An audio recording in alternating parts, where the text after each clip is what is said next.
Assalamualaikum warahmatullahi wabarakatuh. Apa kabar semuanya, anak ibu yang soleh-soleha? Tuh, halo anak-anak semua, gimana kabarnya? Alhamdulillah, luar biasa, tetap ceria, Allahu Akbar. Anak-anak hebat, pada kesempatan kali ini kita akan belajar akidah akhlak, materi akhlak tercela 2. Akhlak tercela. Allah Subhanahu wa Ta'ala membenci anak yang berakhlak tercela. Anak yang berakhlak tercela juga dibenci teman di sekitarnya.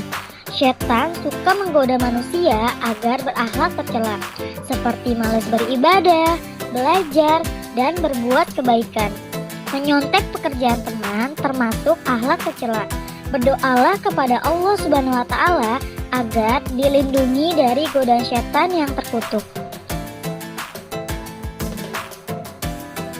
Salah satu sifat tercela adalah malas. Rasulullah Shallallahu Alaihi Wasallam orang yang tidak pernah malas.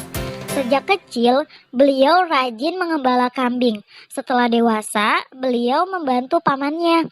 Beliau rajin berdagang.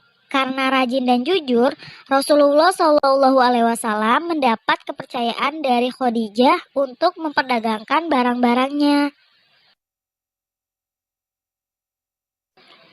Sejak usia remaja, Rasulullah Shallallahu Alaihi Wasallam mempunyai semangat tinggi.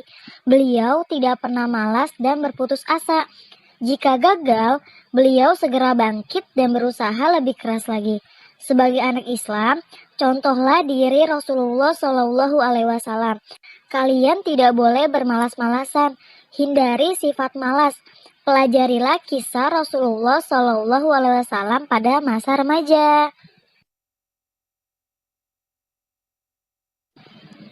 Menghindari sifat malas.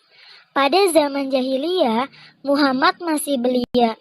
Beliau tidak berpengaruh dengan kebiasaan orang Arab. Beliau tidak pernah melakukan perbuatan tercela.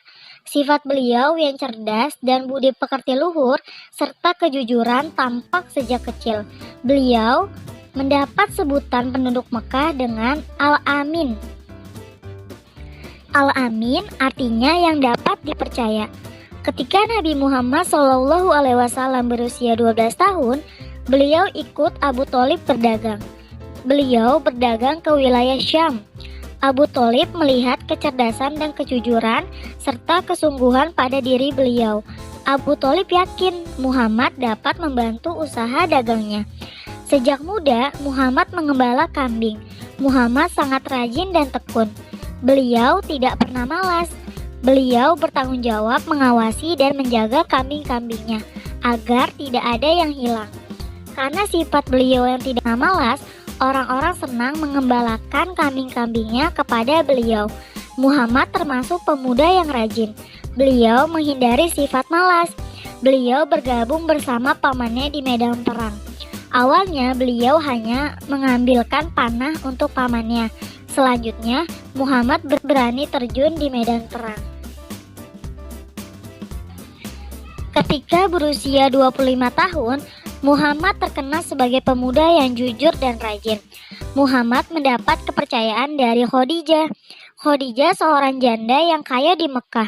Muhammad membawa dagangan Khadijah ke wilayah Syam. Beliau berangkat ke Syam bersama Maisarah, seorang pembantu Khadijah. Muhammad bertanggung jawab dalam melaksanakan tugas. Beliau bersungguh-sungguh dan jujur dalam berdagang. Beliau mendapat untung yang besar. Dagangan Muhammad habis terjual. Khadijah menyukai kejujuran dan kesungguhan Muhammad dalam berdagang. Malas. Anak yang malas akan merugikan diri sendiri.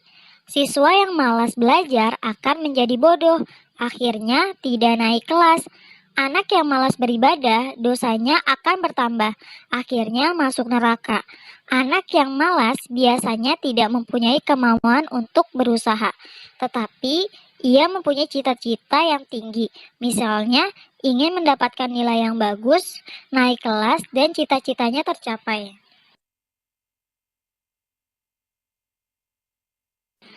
Petani yang malas, tanamannya tidak subur, akhirnya tidak dapat panen. Orang yang malas bekerja, hidupnya akan melarat.